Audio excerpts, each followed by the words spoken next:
Zumva benshi bavuga bati kubera iki abantu beza bakunda guhura n'ibibazo bagakunda guhura n'ibigeragezo, ndetse wenda nawe wabona ujya ubivuga. Uyu munsi wa none ndagira ngo nkurikire maze ufashe gusubiza icyo kibazo.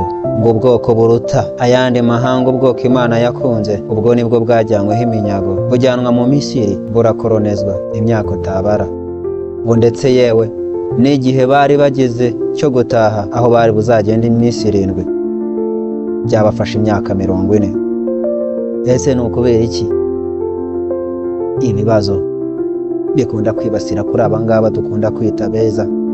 Reka mbanze nkubwire, iyi Imana igukunda ibigomba kugutunganya. Ese ubundi wabuze impamvu waba uri hano ku isi? Wabuze impamvu nyine uhura n'abantu benshi batandukanye na ba bandi rwose bigoye gukunda?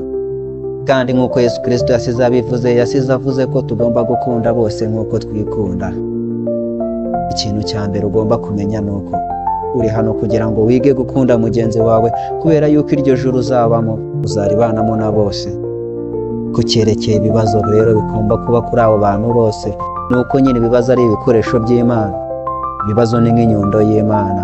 Uko byagenda kose Imana ntabwo yakwemera kuguhomba, ahubwo yaguhombya. Uyu munsi wa none uhura n'ikibazo gikomeye. Benshi twizera yuko wenda ubwo biba birangiye, ariko mu by'ukuri ni uko icyo Imana ibigamije ni uko twebwe twigira muri ibyo bibazo. Ni iki kibaho rero iyo utabashije kwiga?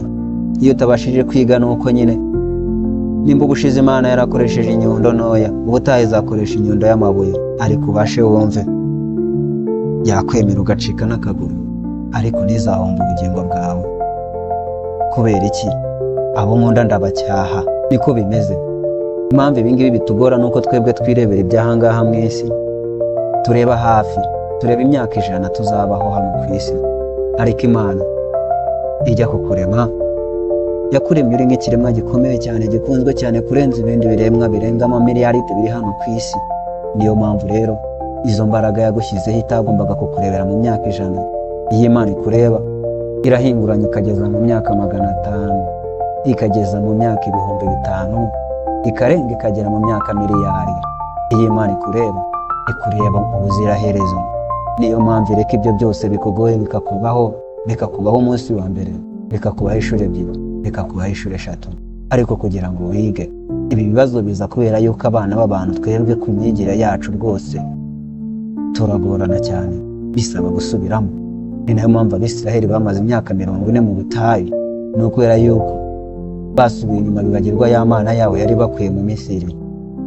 Barangije barahindukira, barongera bahimba ibigirwamana. Bagombaga gutinda rero kugira ngo bige kubaha Imana. Byabafashe imyaka 40 kugira ngo babe barize isomo. Kandi wibuke n'imyaka bari bamaze mu buretwa bwa Misiri. Kubyibagirwa byari bigoranye, ariko baratinyutse baribagirwa. Niyo mpamvu rero nawe uhura n'ikigeragezo uyu munsi wa none kandi wizera Imana, n'ejo ukongera ugahura nacyo, n'ejo ubundi ugahura nacyo, ejo bundi hakaza ikindi. Ni ukubera ko dutinda kwiga.